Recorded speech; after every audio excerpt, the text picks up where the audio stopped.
Assalamualaikum warahmatullahi wabarakatuh. Waalaikumsalam warahmatullahi wabarakatuh. Jumpa lagi kita di Ngopas, ngobrol pendidikan santuy.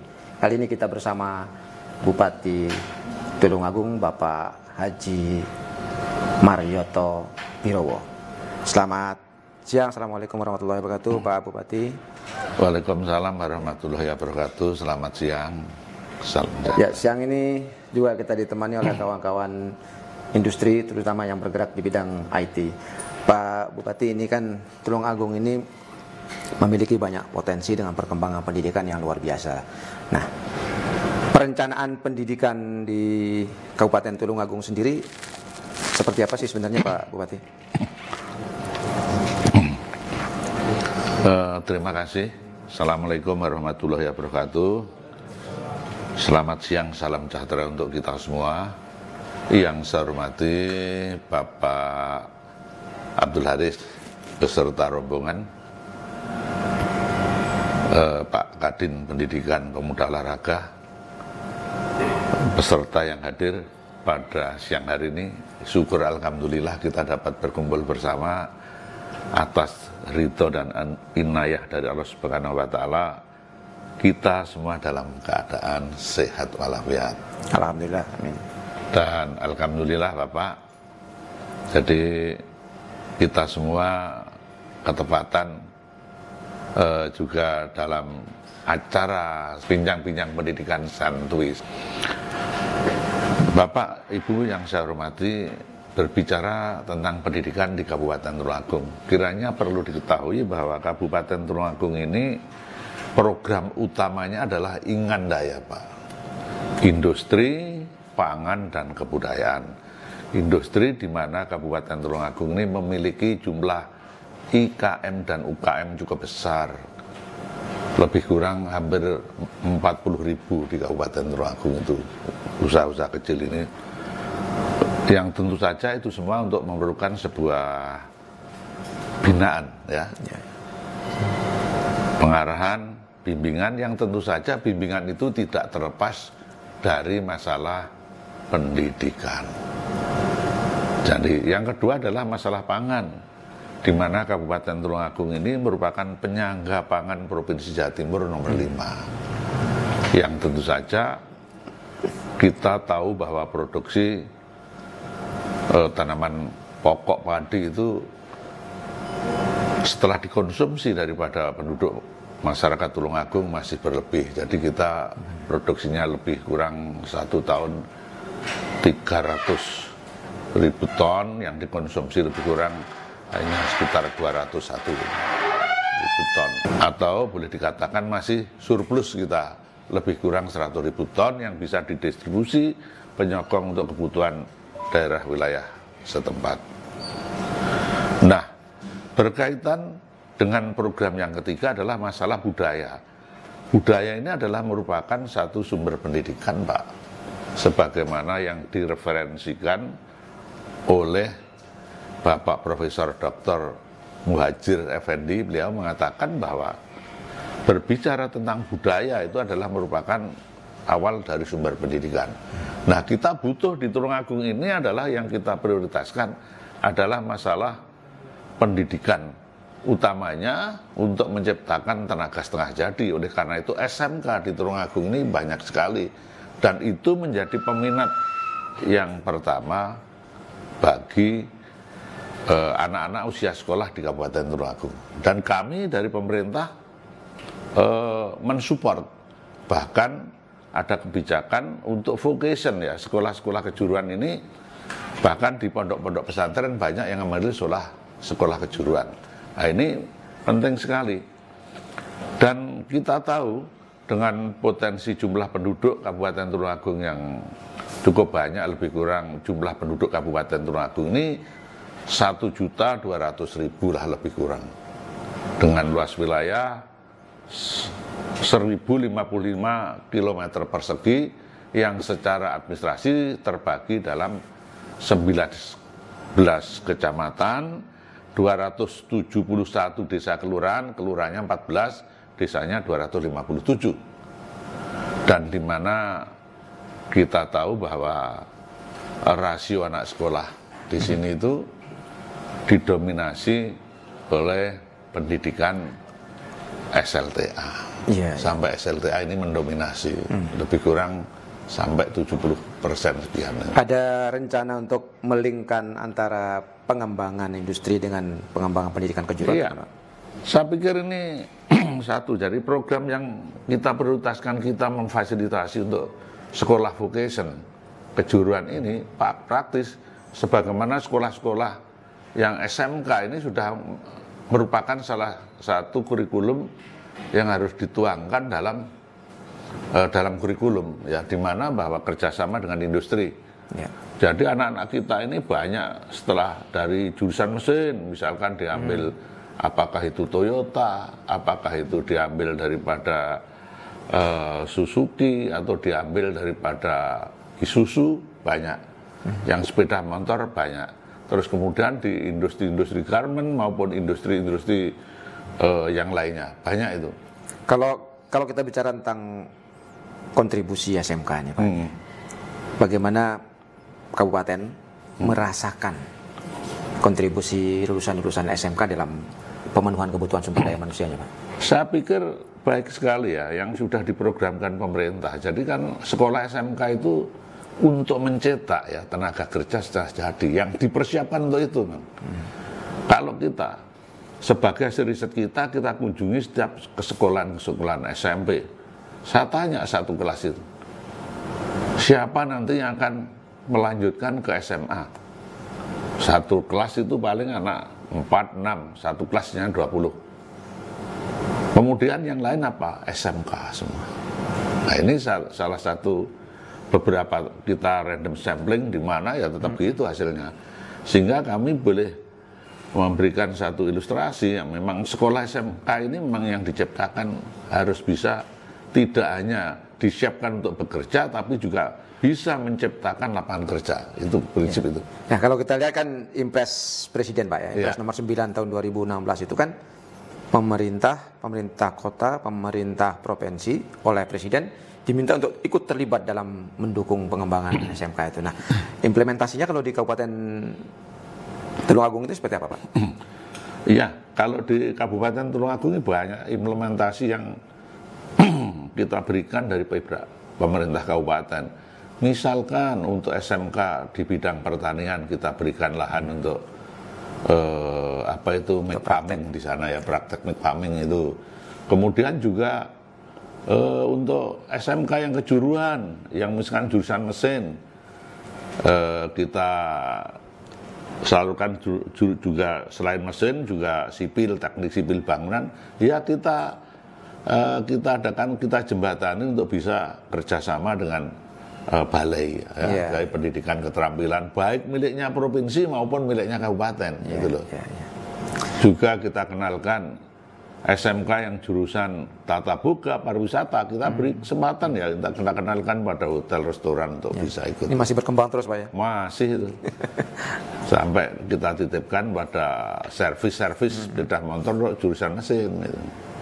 Yang menarik ini kan kita lihat potensi yang sedang berkembang dalam bidang ekonomi, Pak, dalam bidang ekonomi pertanian. Nah, kayaknya ini betul-betul dorong ya, Pak, ya, untuk penguatan ketahanan pangan ini. Iya. Seperti apa, Pak, perencanaan untuk ekonomi pertanian? Jadi yang namanya berbicara tentang pertanian itu tidak terlepas daripada intensifikasi teknis pengelolaannya, ekstensifikasi teknis perluasannya, dan diversifikasi teknis mendever ya. Memberikan misalkan aja diversifikasi kalau atasnya itu musim penghujan. Ya pertama kita tanami padi, setelah hujannya berkurang musim tanami jagung, diversifikasi. Itu juga. Semacam itu di samping yang lain. Misalkan tanaman harti, misalkan ini Lombok mau habis, bawahnya kita siapkan untuk bawang merah, itu juga bisa.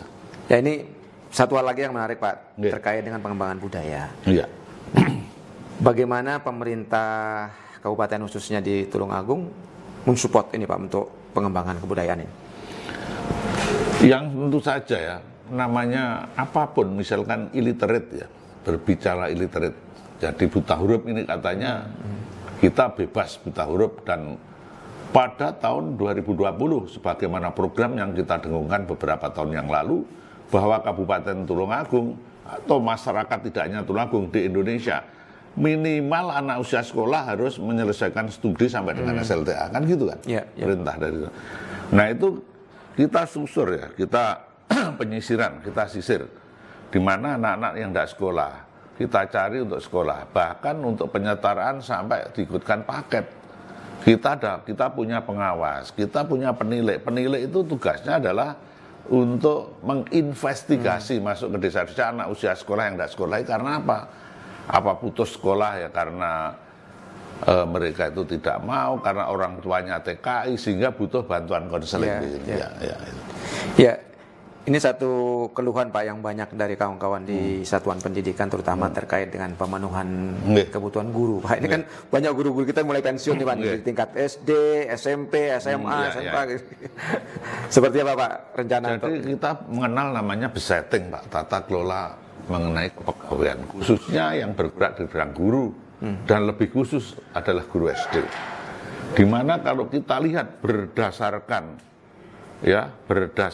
data di lapangan, berdasarkan data di lapangan, satu lembaga sekolah itu gurunya negeri mungkin bisa satu aja kepala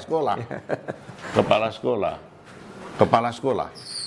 Nah oleh karena itu kami itu mengusulkan sebenarnya, yang kami usulkan ini adalah sesuai dengan usulan apakah lewat tenaga P3K maupun ASN, itu adalah tenaga guru dengan berbagai kualifikasi pendidikan, dengan berbagai prodi. Tetapi apapun dan bagaimanapun, itu mengenai persetujuan itu adalah kewenangan BK. Apa itu selain BKN, Menpan RB itu Pak.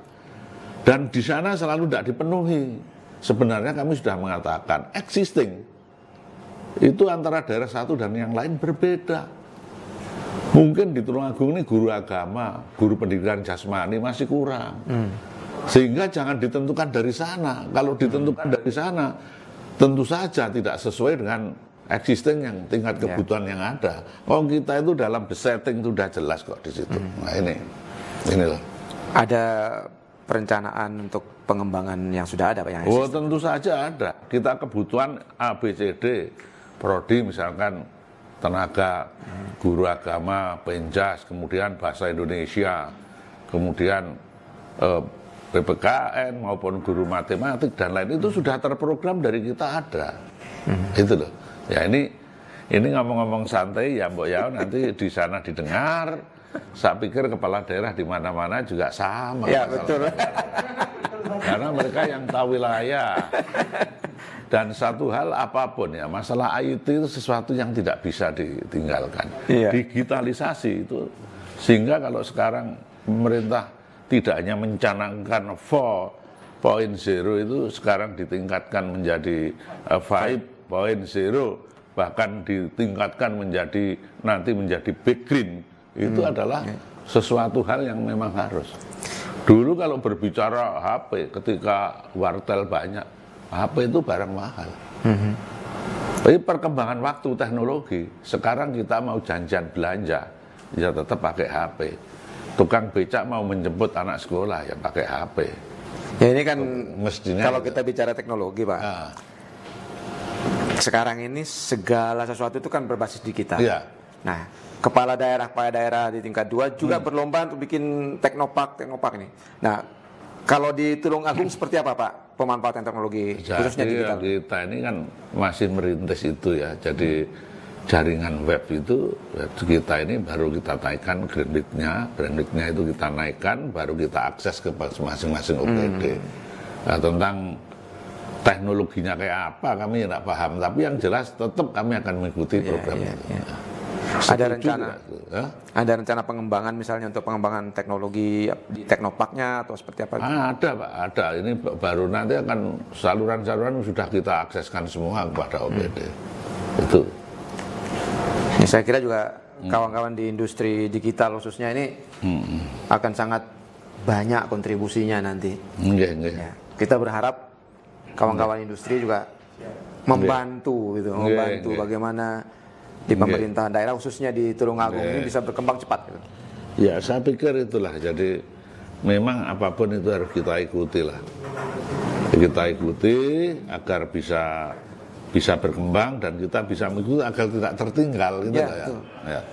Jadi harapan saya nanti secara teknis biar Pak Kepala Dinas Pendidikan Pemuda Olahraga ini yang akan bisa bincang-bincang.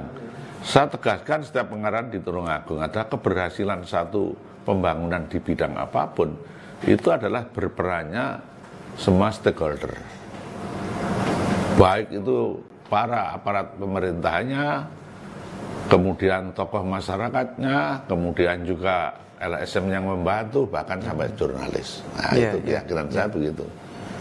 Oke, sahabat Tristan di seluruh Indonesia, sebelum ini sesi kita tutup, mungkin Pak Bupati ada statement yang khusus diberikan kepada kita semua, kepada masyarakat Tulungagung, dan nanti akan diteruskan juga oleh Pak Kepala Dinas dan mungkin Pak Asisten nanti. Ya, Pak Bupati silakan Pak Bupati kalau ada statement yang mau disampaikan. Jadi terkait dengan saya terima kasih ya adanya education ya, tentang education yang kita dengan santai berbicara pendidikan santai ini adalah merupakan sebuah pembelajaran dalam rangka untuk memperoleh satu teknologi sains ya kepada kita, sehingga saya pikir dengan teknologi itu adalah dengan akan membantu kita semua untuk mencapai satu kesuksesan. Dan oleh karena itulah sekali lagi sebagaimana apa yang diprogramkan oleh pemerintah dengan pengutaan 5 program, nomor 1 adalah SDM, kedua infrastruktur, yang ketiga regulasi, yang keempat birokratisasi, dan yang kelima adalah transformasi ekonomi. Tetap berbasis nomor 1 adalah pendidikan, sebagaimana yang dikatakan oleh